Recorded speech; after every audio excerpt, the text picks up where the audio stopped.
sir, were an actor at an early age. So, when did you first become an actor, and did you like being a child actor? So, what do you call it?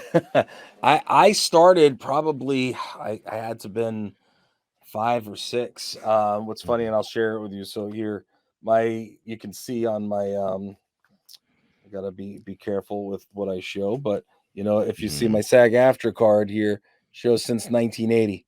Man. So I've been in the industry for quite some time. Mhm, What do you call it? I started I was born in '74, so mhm. I was young when I Yeah. started. So 1980, Mhm. Yeah. I is when I started my career. I was about 6. Mhm. And what do you call it? At the end of the day, I started Sesame Street. I started on Romper Room, and my mom was thinking, well, he's cute. Let's put him on TV and try to get him into things. And it's funny because well, it's not funny. My mother passed away a few years ago, Right. and what do you call it? What is funny is that while going through all the stuff in the house, we found a whole bunch of my old paperwork for obviously for acting and so forth. and Mhm.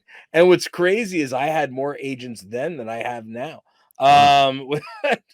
I was represented pretty well. And so like I said, did Sesame Street, did Romper Room. Then I did a whole bunch of auditions. I remember just very few things. I remember auditioning for what do you call it, Rice Krispies, for A1 steak sauce. I did a few things. I don't remember everything. But at the end of the day, I was a kid, and that's where it started. And it was great from what I remember. I was a little freaked out because on the set of Sesame Street, Mhm. there were things that as a kid you don't understand.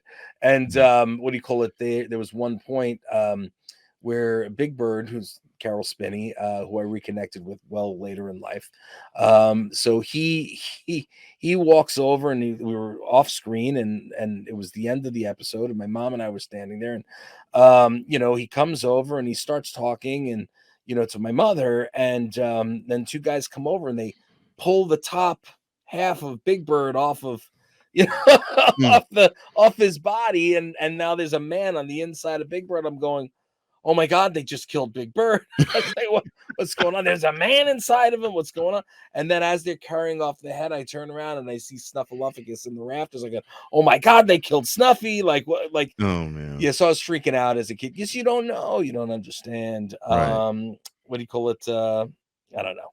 I don't know. It was a really interesting time.